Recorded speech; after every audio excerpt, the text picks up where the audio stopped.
hello everyone, welcome back to another tutorial. Today we're going to be going over the switch. So this is a very common way that you could create switches. There's two ways that I like to do it. These names are not official, by the way. These are just ones that I came up with. So if we go over here to the first switch, they could be pretty much the easiest ways to do a switch is using triggers and buttons. Those are the most common way. But with this type of switch, you could also use the spawn pads, and I like to call them the two-way switch. So the way this works is if I hit this, it basically would trigger on the channel 1, which would disable itself and also enable this trigger, right? And then if I hit this one, it transmits on the channel 2, which that disables itself and then re-enables channel 1, and then it just goes back and forth like this. And then it's the same thing with the buttons, just like I explained for the triggers, you know.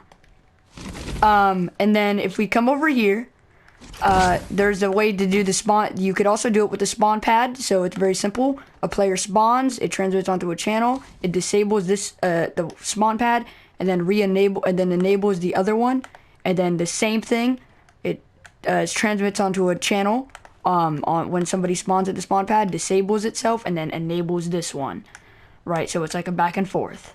So I'm gonna show you how that works. I'll just place that over there. I'll respawn. So I should respawn on the spawn pad. Yep, you see now it's disabled and this one is enabled. If I respawn again,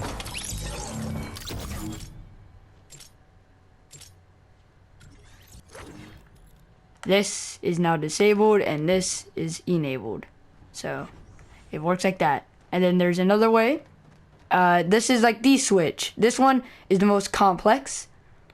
It is basically like it's an actual switch this time. Instead of having 2 buttons or triggers, you have 1 button or trigger. But it also requires 3 channels instead of 2. Forgot to mention that before. So basically the way this works is when you press the button or activate the trigger, what it does is it transmits onto a channel that activates both of these triggers, but the only difference is one is disabled at game start and one is enabled. So when you press the button, it triggers, the only one that activates is the one that was enabled at game start, which then it transmits onto a channel, which in this case is channel 8. It disables itself and enables this one. Oh, I did not mean to step on that. Anyway, and then when you press it again, this it then triggers on the channel 9 instead of channel 8, which then disables itself and re-enables 8. And the button doesn't disable or anything.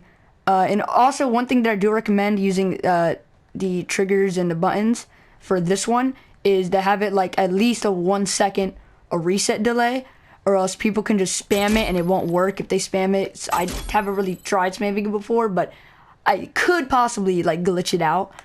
But again, because it's pretty much the exact same thing that you put into the trigger, the button, you put it into the trigger. Same exact thing. So you do with the trigger, if I walk on it, see it disables and re-enables, 1 second delay, and then triggers on this. If you look at these 2 triggers. So it's basically a switch. Instead of just activating the switch like this. What? I keep on forgetting I can't pickaxe it. You activate the switch like this. And then you can activate the switch like this. Instead, you're activating it on a 1 source. Like this. Alright. Anyway, that's pretty much it for the tutorial. I hope you enjoyed it. I hope this helped out.